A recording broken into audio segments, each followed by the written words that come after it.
The crowd's jeers grew louder as Eliza Blackwood stood trembling upon the crude wooden platform, her wrists bound with coarse rope that bit into her skin. Montana Territory, 1876, a place and time where a woman with no family, no money, and no protection could find herself auctioned off like cattle to the highest bidder. The dusty mining town of Silver Creek had seen its share of desperate times, but even the old-timers whispered that selling women to pay off debts was a low they'd hoped never to witness. $500 for this fine specimen. The auctioneer bellowed, his breath reeking of cheap whiskey as he circled Eliza like a vulture. Look at her, gentlemen. Strong back, pretty face, can cook, clean, and warm your bed. He grabbed Eliza's chin, forcing her to face the crowd of miners, drifters, and townsmen gathered in the muddy street. Eliza kept her gaze fixed on the distant mountains, refusing to let these men see her tears. 23 years of life had taught her that showing weakness only invited more cruelty. The death of her father 2 months prior had left her with nothing but debts and the lecherous advances of her father's business partner, who had arranged this debt settlement when she refused his proposal. 600, shouted a portly man with yellow teeth and fingers stained from tobacco. 700, countered another, a thin man whose eyes roamed Eliza's body with undisguised hunger. 800, called a third, older and meaner looking than the others. The bidding continued, each call driving a spike of despair deeper into Eliza's heart. She'd heard stories of women purchased this way, of their grim fates in mining camps and remote homesteads. Some became little more than slaves, others met even worse ends. Eliza clenched her jaw, determined that if someone bought her today, she would find a way to escape or die trying. Just as the auctioneer was about to close the bidding at $900, a voice cut through the commotion like a knife. This stops now. The crowd parted, revealing a tall man astride a magnificent black stallion. Dust caked his worn leather boots and denim trousers, and his face was partially obscured by the shadow of his wide-brimmed hat. But there was no mistaking the twin Colt revolvers strapped to his hips or the hard set of his jaw as he dismounted and strode toward the auction block. Vaughn Reeves, someone whispered, and the name rippled through the crowd. Even Eliza had heard tales of the man, a former Union cavalry officer turned rancher and bounty hunter, known for his unflinching sense of justice and deadly accuracy with his pistols. The auctioneer puffed up his chest, though his voice wavered. This is a legal auction, Reeves. The lady's father left debts, and the court never authorized selling human beings, Vaughn replied, his voice calm, but carrying an undercurrent of danger. Show me the papers. When the auctioneer hesitated, Vaughn's hand moved casually to rest on the grip of his revolver. I won't ask again. The auctioneer fumbled in his coat pocket, producing a wrinkled document that Vaughn snatched and scanned quickly. This is a forgery, he said flatly, tearing the paper in half. And everyone here knows it. His gaze swept the crowd, challenging anyone to contradict him. The auctioneer sputtered protests, but Vaughn ignored him, climbing the steps of the platform to stand before Eliza. Up close, she could see that his eyes were a startling blue against his sun-weathered skin. A scar ran along his left jawline, disappearing into the dark stubble of his beard. $900, called a voice from the crowd, the portly man with yellow teeth. I'll pay $900 for her. Vaughn turned, fixing the man with a stare that made him step back. Then, to Eliza's surprise, Vaughn reached into his coat and pulled out a leather pouch. He tossed it to the auctioneer, who caught it reflexively. There's $1,000, Vaughn said. More than enough to cover whatever legitimate debts there might be. He turned back to Eliza, his voice softening as he spoke to her directly for the first time. I don't want gold. I want a good woman, he said, loud enough for the crowd to hear as he cut the ropes binding her wrists. Someone who deserves better than to be sold like cattle. Eliza rubbed her raw wrists, studying the man before her with wary confusion. Was he truly helping her, or merely claiming her for himself? Before she could decide whether to thank him or flee, Vaughn spoke again, his voice for her ears alone. I have no intention of owning you, Miss Blackwood. You'll be free to go wherever you please once we're away from here. He offered his hand. But we should leave now, before these vultures change their minds. Eliza hesitated only a moment before placing her hand in his. Whatever this man's true intentions, they couldn't be worse than the fate that awaited her with the other bidders. As Vaughn helped her down from the platform, the crowd began to disperse, muttering disappointment and relief in equal measure. "My things," Eliza said, finding her voice at last. "I have a trunk at the boarding house." Vaughn nodded. "We'll collect it. Is there anything else you need from town?" "No," she answered, thinking of the small room she'd occupied since her father's death. There was nothing there worth returning for. They made their way to his horse, the magnificent black stallion that stood patiently waiting. Vaughn helped her mount, then swung up behind her. The solid warmth of his chest against her back was oddly comforting as they rode to the boarding house. Mrs. Peterson, the boarding house owner, was waiting on the porch, wringing her hands. "Oh, Eliza, I heard what was happening but couldn't stop it. That awful Mr. Garrison said the debt collectors would take my place next if I interfered." "It's all right, Mrs. Peterson," Eliza assured her, though her voice trembled. "Mr. Reeves has intervened." The older woman eyed Vaughn with a mixture of wariness and hope. "Vaughn Reeves? I've heard of you. They say you're a fair man." "I try to be, madam," he replied, tipping his hat. "We've come for Miss Blackwood's belongings." Mrs. Peterson hurried inside and returned moments later with Eliza's worn leather trunk. "I packed everything, dear." And she pressed a small cloth bundle into Eliza's hands. "Some food for the journey, wherever you're going." Eliza's eyes stung with tears as she embraced the woman who had shown her kindness when few others had. "Thank you for everything." Vaughn secured the trunk to his saddle, and soon they were riding out of Silver Creek, the town growing smaller behind them. Only when they had crested the first hill did Eliza release the breath she'd been holding. "Where are we going?" she asked, finally voicing the question that had been burning in her mind. "My ranch is about a day's ride from here," Vaughn replied. "It's called Willow Creek. I have a cabin where you can stay until you decide what you want to do next." Eliza twisted slightly to look at him. "Why did you help me?" Vaughn was silent for a long moment, his gaze fixed on the trail ahead. "I've seen too many people treated as property," he finally said. "During the war, after the war. I swore I'd never stand by and watch it happen again if I could stop it." "But you paid $1,000, Eliza pressed. "That's a fortune." "Money can be earned again," he said simply. "A person's dignity, once taken, isn't so easily restored." They rode in silence after that, Eliza lost in thoughts of what might have been and what might yet be. She had no family left, no home, and precious few skills that would earn her a living in this harsh territory. Teaching, perhaps she was well educated thanks to her father's insistence, but schools were rare in these parts. As the sun began to sink toward the distant mountains, painting the landscape in gold and crimson, Vaughn guided his horse off the main trail and into a sheltered grove of cottonwoods alongside a small stream. "We'll camp here for the night," he said, dismounting and helping Eliza down. "There's a spring for fresh water and enough cover to keep us hidden from the trail." Eliza glanced around nervously. "Hidden? Are you expecting trouble?" Vaughn began unloading the saddlebags. "Not expecting, but preparing. There are men in Silver Creek who won't be happy I interfered with their plans." "Garrison," Eliza said bitterly. "My father's so-called business partner. He arranged the auction after I refused to marry him." Vaughn paused in his work. "Frank Garrison? The mine owner?" Eliza nodded. "He claimed my father owed him money from investments in the mine. After father died, he said he'd forgive the debt if I became his wife." Her hands clenched into fists. "When I refused, he arranged for the debt collectors to take everything, even our house. When there was nothing left to take, he suggested the auction as a way to settle accounts." "Frank Garrison is a snake," Vaughn said grimly, "and he has friends in low places. All the more reason to be cautious." While Vaughn tended to his horse and gathered firewood, Eliza unpacked the food Mrs. Peterson had provided: bread, cheese, and dried apples. It wasn't much, but the familiar task of preparing a meal gave her a small sense of normalcy amidst the chaos of the day. As darkness fell, they sat by the small fire Vaughn had built, the flames casting dancing shadows across their faces. Eliza studied her rescuer more carefully now.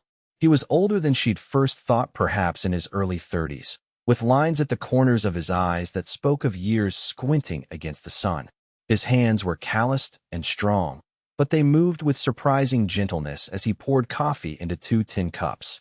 You mentioned a war, she said, accepting the cup he offered. You fought for the Union? Vaughn nodded. 5th Cavalry. Enlisted in 62. Fought until Appomattox. My father was a Quaker, Eliza said. He opposed the war on principle, though he believed slavery was an abomination. A complicated time, Vaughn agreed. Most wars are, I suppose. He sipped his coffee, staring into the flames. After the war, I drifted west. Tried my hand at different things, scouting for the army, hunting buffalo, even mining for a spell. Nothing felt right until I found my piece of land along Willow Creek. And now you're a rancher? Mostly, he said with a slight smile. I raise horses, some cattle. Do a bit of bounty hunting when money gets tight or when someone needs finding. Is that why you were in Silver Creek? Hunting someone. Vaughn shook his head. I was delivering horses to the stage company. Being in town when I was. That was just chance. He looked at her directly. Or providence, depending on how you see things. Providence. The word hung between them, heavy with meaning. Eliza had been raised to believe in God's guiding hand, but her faith had been sorely tested these past months. Still, the timing of Vaughn's arrival did seem more than coincidental. What will you do now? Vaughn asked, breaking into her thoughts. After you've rested at my ranch, I mean. Eliza stared into her cup, watching the dark liquid reflect the firelight. I don't know, she admitted. I was trained as a teacher, but I don't know if any settlements around here need one. I can keep accounts. She trailed off, the options seeming painfully limited. Silver Bend is growing, Vaughn offered. It's about 20 miles from my place. They've been talking about building a proper school. Hope flickered briefly in Eliza's chest. Perhaps I could inquire there. They lapsed into silence again, the crackling of the fire and the soft nickering of Vaughn's horse the only sounds in the stillness of the night. Eliza found herself fighting to keep her eyes open, the exhaustion of the day finally catching up with her. You should rest, Vaughn said, noticing her struggle. I'll keep watch. All night? Eliza asked, concerned despite her fatigue. I don't need much sleep, he assured her. Old army habit. Vaughn spread a bedroll near the fire, offering Eliza his own blanket while he kept his coat. She wanted to protest, but was too tired to argue. As she settled onto the makeshift bed, she realized this was the first act of pure kindness she'd experienced from a man since her father died. Thank you, she whispered, not sure if he could hear. For everything. If Vaughn replied, Eliza didn't hear it. Sleep claimed her almost instantly, deep and dreamless. She woke to the smell of coffee and bacon, momentarily disoriented until the events of the previous day came rushing back. Sitting up quickly, she found Vaughn crouched by a fresh fire, cooking breakfast in a small cast-iron pan. Good morning, he said, glancing up at her. Hope you're hungry. Eliza pushed back her tangled hair, suddenly aware of how disheveled she must look. I should. Freshen up, she said awkwardly. Vaughn gestured toward the stream. There's clean water just beyond those trees. I'll keep my back turned. Grateful for his consideration, Eliza retrieved a small cloth and soap from her trunk and made her way to the stream. The water was cold but refreshing as she washed her face and hands, then tidied her hair as best she could without a proper brush. When she returned to the camp, Vaughn had the bacon and coffee ready, along with some hardtack from his supplies. It's not fancy, he apologized, handing her a plate. It's wonderful, Eliza assured him, realizing how hungry she was. They ate in companionable silence, watching the sun rise fully above the eastern mountains, turning the landscape from purple shadow to vibrant color. As they packed up the camp, Eliza noticed Vaughn repeatedly scanning their surroundings, his gaze lingering on the trail they'd traveled the day before.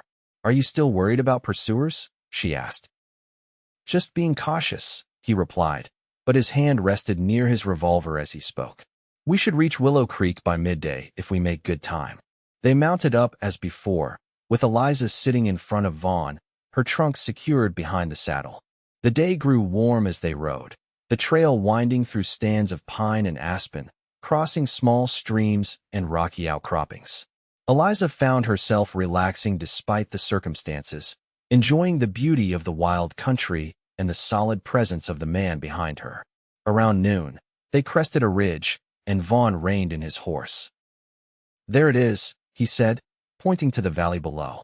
Willow Creek Ranch. Eliza gasped softly at the sight. The ranch nestled in a green valley, with a clear stream, presumably Willow Creek, cutting through its center. A modest but well-built log house stood near a cluster of cottonwood trees, with a barn and several corrals nearby. Horses grazed in a meadow, and a small herd of cattle could be seen in the distance. It was not grand, but it was beautiful in its simplicity and the obvious care that had gone into building it. "It's lovely," she said honestly. Something like pride softened Vaughn's expression.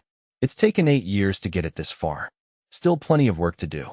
They started down the slope toward the ranch, but had gone only 100 yards when Vaughn suddenly pulled his horse to a halt, his body tensing behind her. "What's wrong?" Eliza asked, alarmed by the change in him. "Riders," he said tersely, pointing to a plume of dust visible on the trail behind them. 4, maybe 5 of them, riding hard. Eliza's heart raced. Garrison's men? Possibly. Vaughn urged his horse forward. "Faster now. We need to reach the ranch. I have men there who can help." They galloped down the slope, the horse sure-footed despite the steep terrain.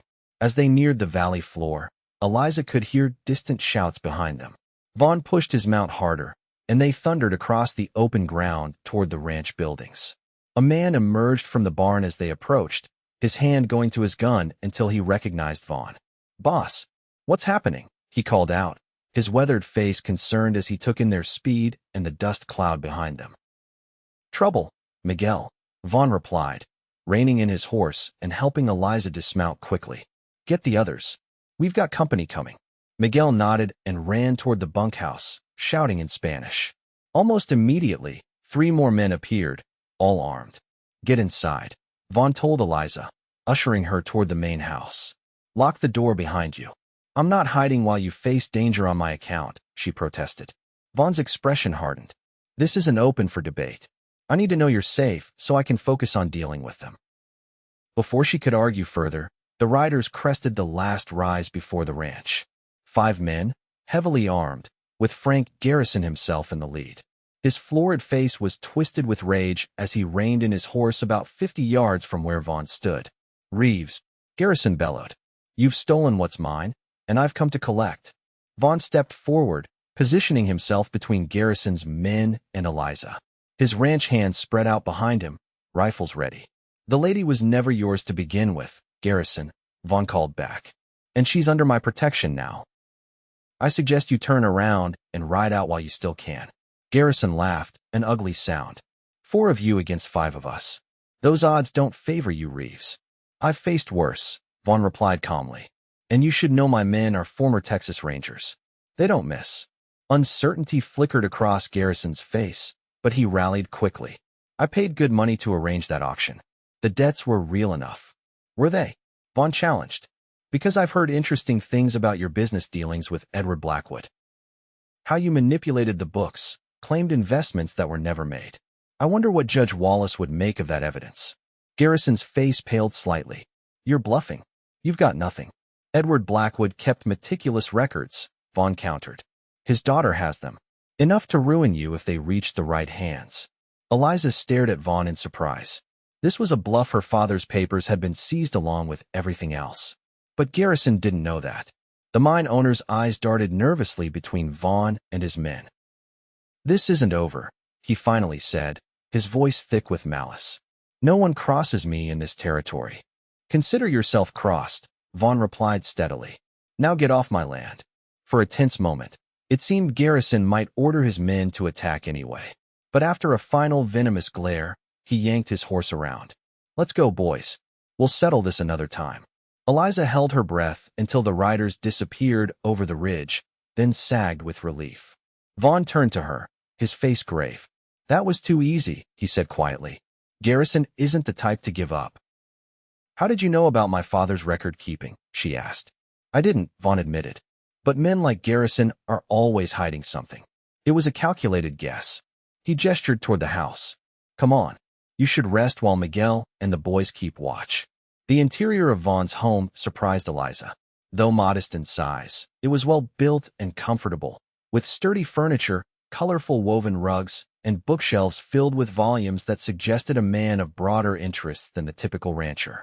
A large stone fireplace dominated one wall, and windows let in ample light.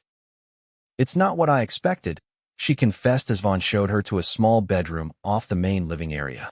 "What did you expect?" he asked, a hint of amusement in his voice. "I'm not sure. Something more. Spartan, I suppose." Vaughn smiled slightly. "I lived rough for enough years after the war.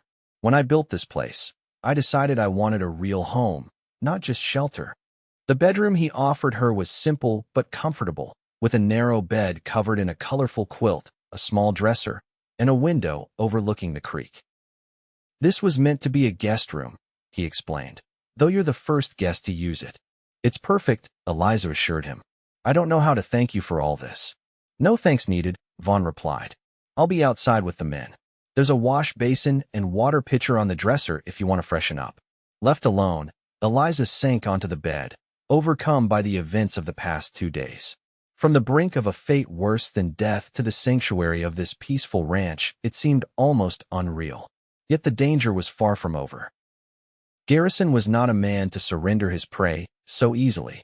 After washing and changing into a clean dress from her trunk, Eliza ventured out to the main room.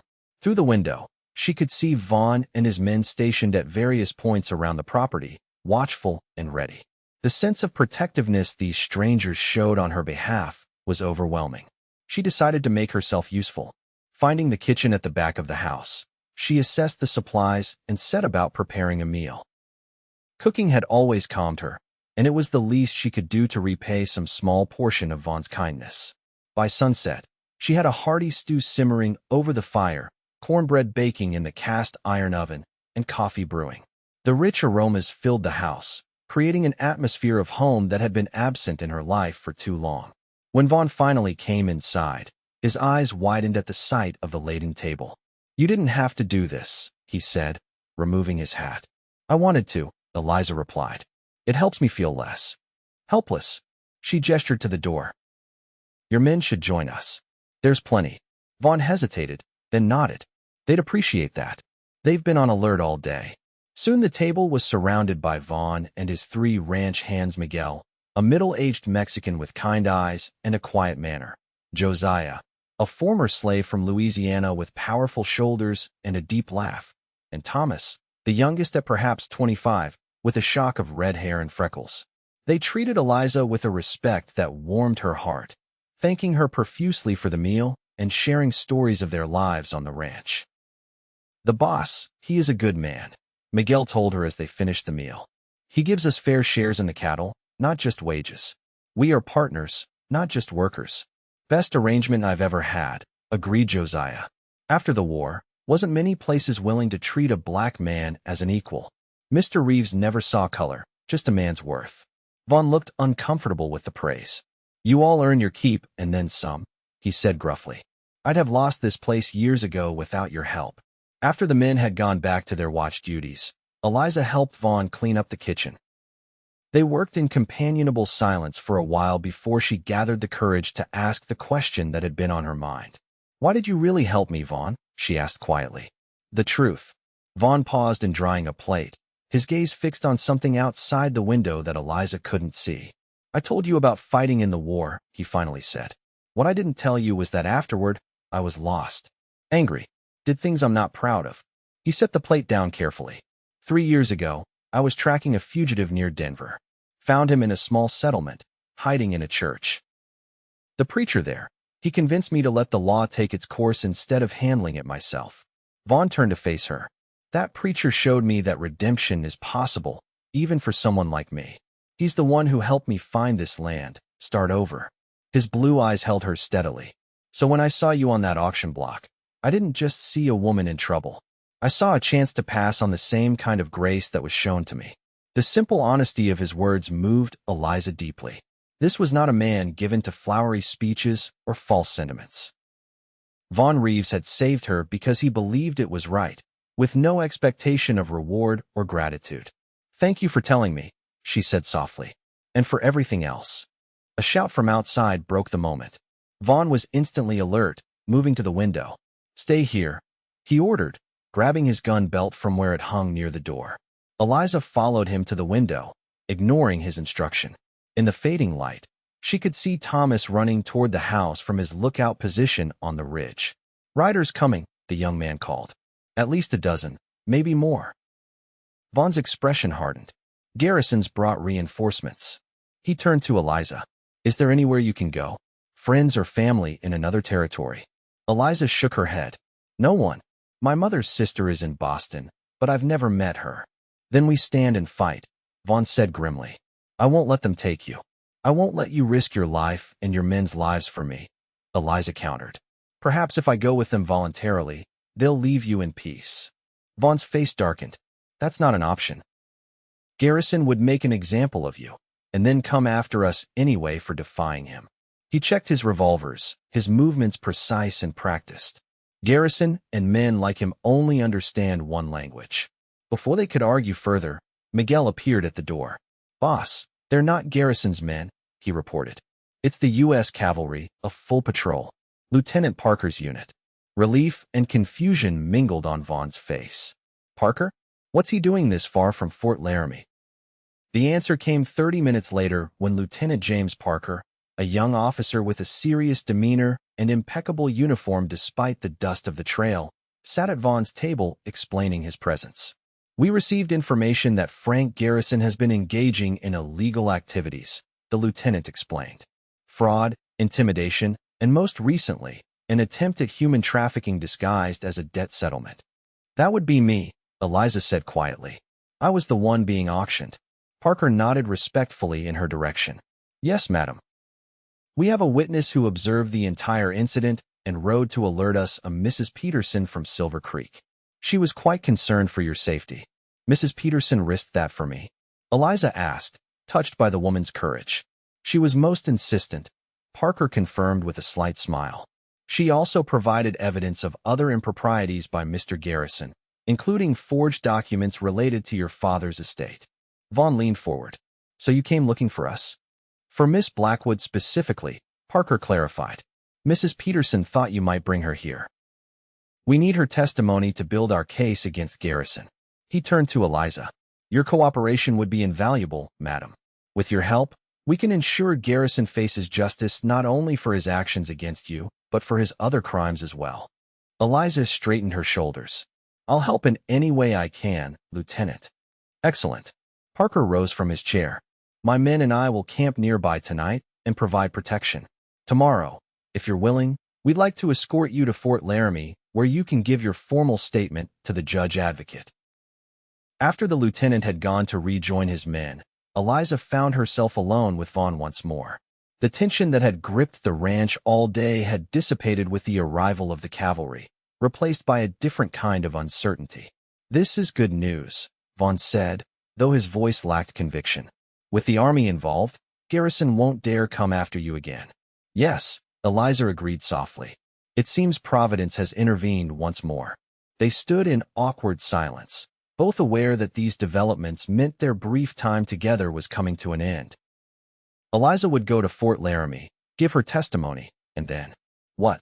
The future yawned before her, full of possibilities but devoid of certainty. "I should check on the horses," Vaughn said abruptly, moving toward the door. "Vaughn," Eliza called after him.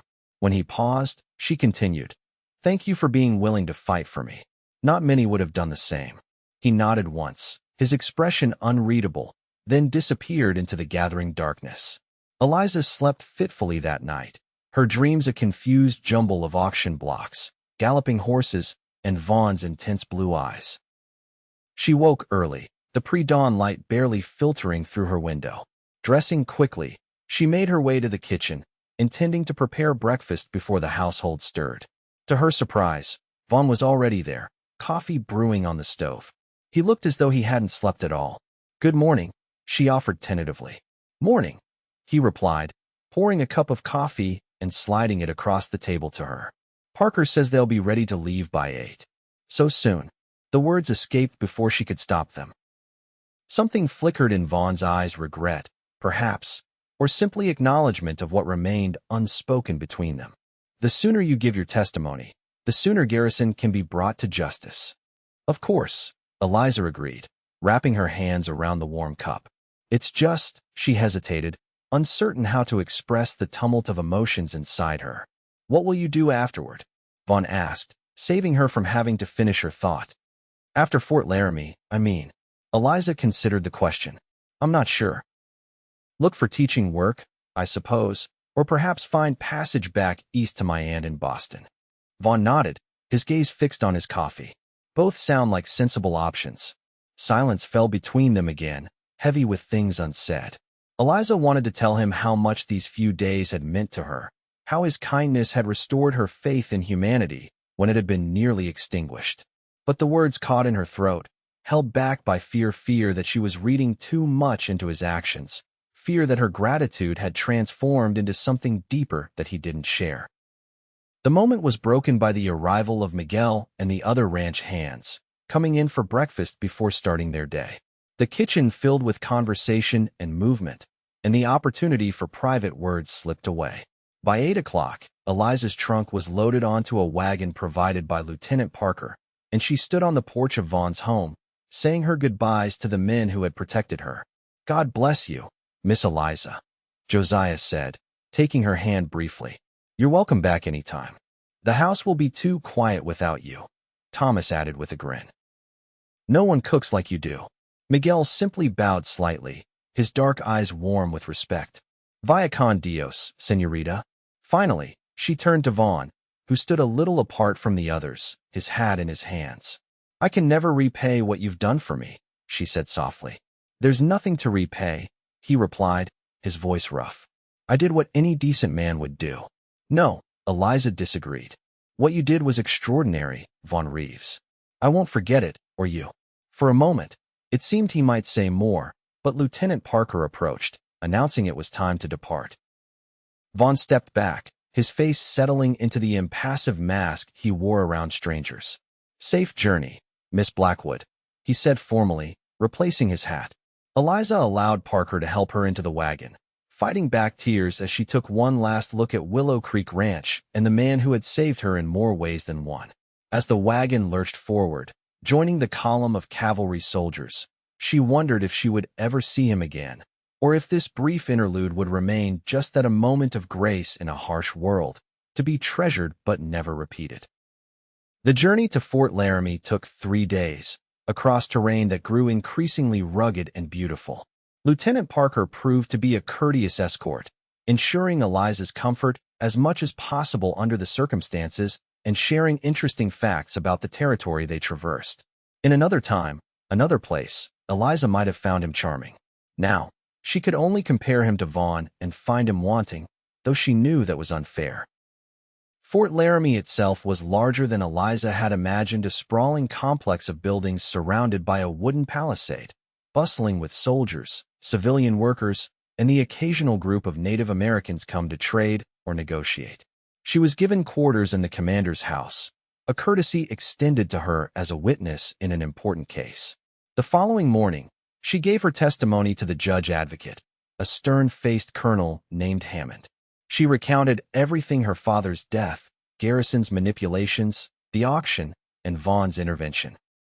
The colonel took copious notes, occasionally asking for clarification but otherwise allowing her to speak uninterrupted. "Your testimony is very helpful, Miss Blackwood," he said when she had finished. "Combined with the documents Mrs. Peterson provided and statements from others who have suffered at Garrison's hands, we have enough to issue a warrant for his arrest. My clerk will prepare a formal statement for you to sign." "What will happen to him?" Eliza asked. "If convicted, he'll face a significant prison sentence," Hammond replied. "His days of terrorizing the Montana Territory are over." Relief washed over Eliza, tempered by the knowledge that justice for her father had come too late for him to see it. Still, it was something a wrong righted, a small measure of peace restored to the world. As she left the colonel's office, Lieutenant Parker was waiting to escort her to lunch in the officers' mess. "You did well in there," he said approvingly. "Many women would have faltered under such questioning." "I've endured worse these past months," Eliza replied. The truth was easy to tell. Over the meal, Parker broached the subject of her future plans. "Colonel Hammond mentioned you're a trained teacher," he said. "As it happens, the fort is in need of someone to instruct the officers' children. It's not a permanent position, but it would provide room, board, and a small salary while you determine your next steps. The offer was tempting a safe haven with respectable work. Yet Eliza found herself hesitating, her thoughts drifting back to Willow Creek and the man who had risked everything for her. "It's very kind," she said carefully. "May I have some time to consider it?" "Of course," Parker agreed. "The colonel said you're welcome to stay at the fort as long as necessary, given the circumstances." That evening, Eliza sat in her assigned quarters, weighing her options. The teaching position at Fort Laramie offered security and respectability. Boston represented a return to civilization and the possibility of family connections, however distant. Both were sensible choices, yet neither felt right. In the few days she had spent at Willow Creek Ranch, she had felt more alive, more herself, than at any time since her father's death. There had been danger, yes, but also a sense of purpose and belonging that she craved. And then there was Vaughn. The memory of his quiet strength, his unwavering principles, and the rare moments when his reserve softened into something warmer haunted her thoughts. She had seen something in his eyes when they parted, a reluctance, perhaps even a longing that matched her own. Or had she merely imagined what she wished to see? A knock at her door interrupted her reverie. It was Lieutenant Parker's wife, Catherine, a friendly woman who had taken Eliza under her wing during her stay.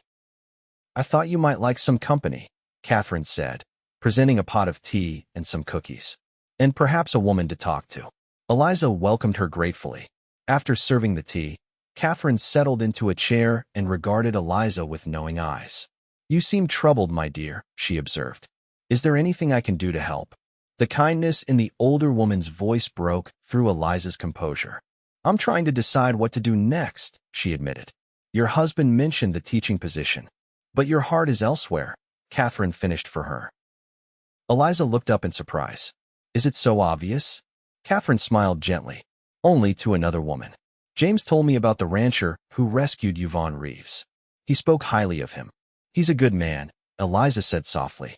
"Better than he believes himself to be." "And you care for him," Catherine stated simply. Eliza nodded, relieved to acknowledge the truth aloud. "But I don't know if he feels the same. He risked everything to help me, but that might have been just his nature, not anything specific to me." Catherine sipped her tea thoughtfully. "In my experience, men like Mr.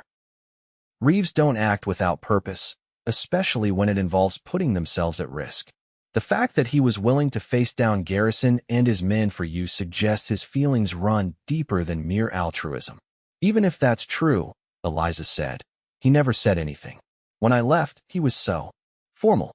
"Men often struggle to express their feelings, especially men who have seen the things Mr. Reeves likely saw during the war," Catherine replied. "Sometimes they need a little help." She set down her cup decisively. "What does your heart tell you to do, Eliza?" The question hung in the air between them, demanding an honest answer. Eliza took a deep breath. "It tells me to go back," she said. "To Willow Creek. To Vaughn." Catherine smiled, a hint of mischief in her eyes. "Then that's what you should do.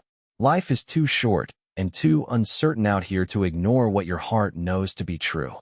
"But what if I'm wrong?" Eliza asked, voicing her deepest fear. "What if he doesn't want me there?" "Then you'll have your answer, and you can return here with your head held high, knowing you were brave enough to try," Catherine said firmly. "But I don't think you're wrong, my dear. Not about this." The next morning, Eliza sought out Lieutenant Parker and declined the teaching position with sincere thanks. Instead, she asked if there might be an escort available to take her back to Willow Creek Ranch. Parker raised his eyebrows in surprise, but recovered quickly. "As it happens, I'm sending a patrol in that direction tomorrow to deliver dispatches to several settlements. They could escort you as far as Silver Bend, which is not far from Reeves's ranch." "That would be perfect," Eliza said gratefully. "Thank you, Lieutenant." Parker studied her for a moment, then smiled slightly. "Reeves is a fortunate man, Miss Blackwood, whether he knows it yet or not." Eliza blushed, but didn't contradict him. Catherine had given her the courage to follow her heart. Now she needed to find the courage to face whatever waited at the end of the journey. The return trip seemed both endless and too brief. Each mile brought her closer to Vaughn, yet also closer to the moment of truth. What would she say to him? How would he receive her? The questions circled in her mind like birds of prey, swooping down to attack her confidence, when she was most vulnerable. Yet beneath the anxiety lay a growing certainty that she was doing the right thing. Whatever happened with Vaughn, she needed this closure, this chance to speak the truth that had been forming in her heart since the moment he cut her bonds on that auction block. When they reached Silver Bend 3 days later, the patrol's young sergeant arranged for a local rancher to take Eliza the rest of the way to Willow Creek. The man, a weathered old-timer named Henry Wilson, asked few questions but offered one observation as they neared their destination. "Reeves is respected hereabouts," he said, breaking a long silence. "Keeps to himself mostly, but always helps when needed. Good neighbor." "He's a good man," Eliza agreed, her heart quickening as familiar landmarks came into view. "Been alone too long, if you ask me," Wilson continued, giving her a sidelong glance. "Man needs a woman to make a house a home." Eliza didn't respond, but her cheeks warmed at the implication. Finally, they crested the last ridge, and Willow Creek Ranch spread out below them, peaceful in the late afternoon sun. Eliza's breath caught at the sight. It looked exactly as she remembered, yet somehow more beautiful, more like home. As they approached the main house, Eliza saw Miguel emerge from the barn, shading his eyes against the sun. Recognition dawned on his face, followed by a broad smile. He hurried toward them, calling out a welcome. "Miss Eliza, we did not expect to see you again so soon." "Hello, Miguel," she replied as Wilson helped her down from the wagon. "Is Vaughn here?" "See, he is checking the north pasture fences with Thomas. They should return soon." Miguel's dark eyes twinkled knowingly. "He will be very surprised to see you." Wilson declined an invitation to stay, saying he needed to reach town before dark. So Eliza found herself alone with Miguel, who insisted on carrying her trunk into the house. "The boss, he has not been the same since you left," Miguel confided as they entered the familiar main room. "Quiet, even for him. Working from sunrise to sunset. Not eating well." "I'm sorry to hear that," Eliza said, hope and anxiety warring in her chest. "I hope my return won't make things worse." Miguel laughed softly. "I do not think that will be the problem, señorita." He showed her to the same room she had occupied before, then excused himself to attend to his duties, promising to send word when Vaughn returned. Left alone, Eliza unpacked a few essentials and changed into a fresh dress, a deep blue one that brought out the color of her eyes, according to her father. She brushed her hair until it shone, pinning it back simply but attractively. These preparations complete, she found herself at loose ends, too nervous to sit still. She wandered into the kitchen, finding it much as she had left it. On impulse, she decided to cook, just as she had during her previous stay. There was fresh bread in the bread box, vegetables in a bin, and meat in the cold storage. Soon she had a hearty stew simmering and biscuits ready for the oven. The familiar tasks calmed her racing thoughts, grounding her in the present moment. This felt right, being here, in this kitchen, preparing a meal for the household. It felt like belonging. She was so absorbed in her cooking that she didn't hear the front door open. It wasn't until a deep voice spoke from the doorway that she realized she was no longer alone. "Eliza?" She turned quickly, nearly dropping the spoon she was holding. Vaughn stood there, hat in hand, looking as though he'd seen a ghost. His clothes were dusty from the day's work, his face lined with fatigue, but his blue eyes were alert and fixed on her with an intensity that made her breath catch. "Hello, Vaughn," she managed, her carefully prepared speech deserting her in the moment of truth. "What are you doing here?" he asked, his voice rough with surprise. "Is everything all right?" "Has Garrison?" "Everything's fine," she assured him quickly. "Garrison is being arrested as we speak. My testimony helped build the case against him." Relief flashed across Vaughn's face, followed by confusion. "Then why are you here instead of Fort Laramie? Or on your way east?" This was the moment, the leap of faith. Eliza set down the spoon and took a step toward him. "Because this is where I want to be," she said simply. "If you'll have me." Vaughn stood utterly still, as if afraid any movement might shatter the moment. "What are you saying, Eliza?" "I'm saying that in the few days I spent here, I felt more at home than I have anywhere since my father died." She took another step closer. "I'm saying that when I left, I realized I was leaving behind something precious. Someone precious." Hope and disbelief warred on Vaughn's face. "You barely know me," he said, but there was a questioning note in his voice rather than rejection. "I know enough. Eliza replied steadily. I know you're a man of honor and courage. I know you treat people with respect regardless of their station or color. I know you built this beautiful place with your own hands and heart. She took a final step, close enough now to see the flecks of gray in his blue eyes.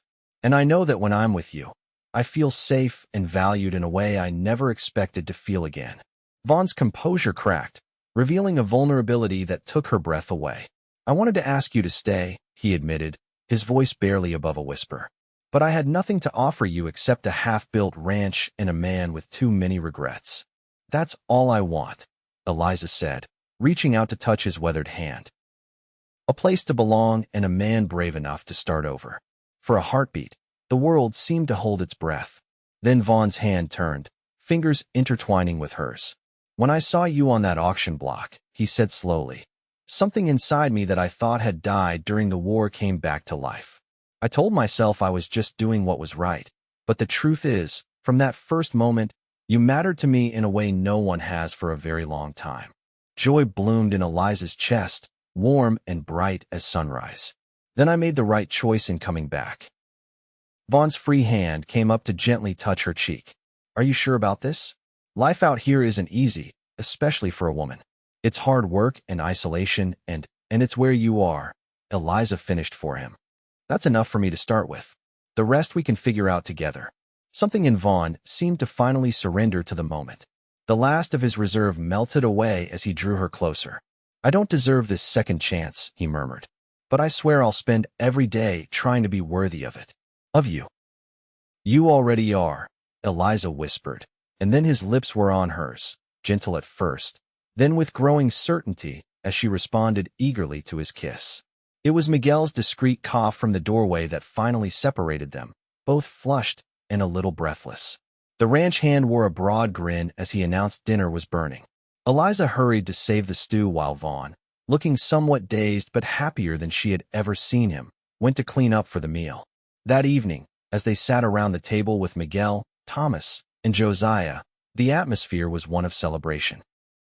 The men shared stories and jokes, their obvious delight at Eliza's return warming her heart. Vaughn sat beside her, their shoulders occasionally touching, his hand finding hers beneath the table in moments of quiet connection. Later, as the others retired to the bunkhouse, Vaughn and Eliza stood on the porch, watching the stars emerge in the darkening sky. His arm encircled her waist, holding her close against the evening chill. I meant what I said that day in Silver Creek, Vaughn said softly. I don't want gold. I want a good woman. Eliza turned in his embrace to face him. And I don't want a life of ease or comfort, she replied. I want a good man. Someone I can build a life with day by day, through whatever comes. Vaughn's eyes shone in the faint light from the window. Then we want the same things, he said, bending to kiss her again, sealing their newfound understanding. The months that followed were filled with work and joy in equal measure. Eliza threw herself into learning the rhythms of ranch life, grateful for the patience of Vaughn and his men as she mastered new skills. She planted a vegetable garden, took over the household accounts, and began teaching the children from neighboring homesteads 3 days a week in the main room of the house. Vaughn, for his part, seemed to shed years of solitude like an old coat, revealing a man who could laugh deeply, love fiercely, and dream of a future brighter than his past. They were married that autumn in a simple ceremony at Silver Bend's newly built church, with Miguel, Thomas, and Josiah standing as witnesses, along with Catherine Parker, who had become a dear friend. As winter settled over Willow Creek Ranch, bringing quiet days and long evenings by the fire, Eliza reflected on the strange path that had led her here from the horror of the auction block to the safety of Vaughn's arms. Providence, he had called it that first night, and she believed now more than ever that some higher wisdom had guided their meeting. What are you thinking about?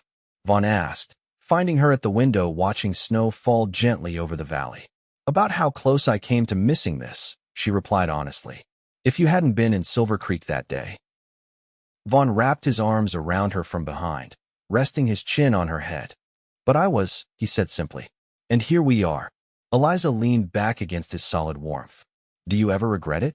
Taking me from that auction block. Your life would certainly be less complicated. Vaughn turned her to face him, his expression serious. Not for a single moment, he said firmly.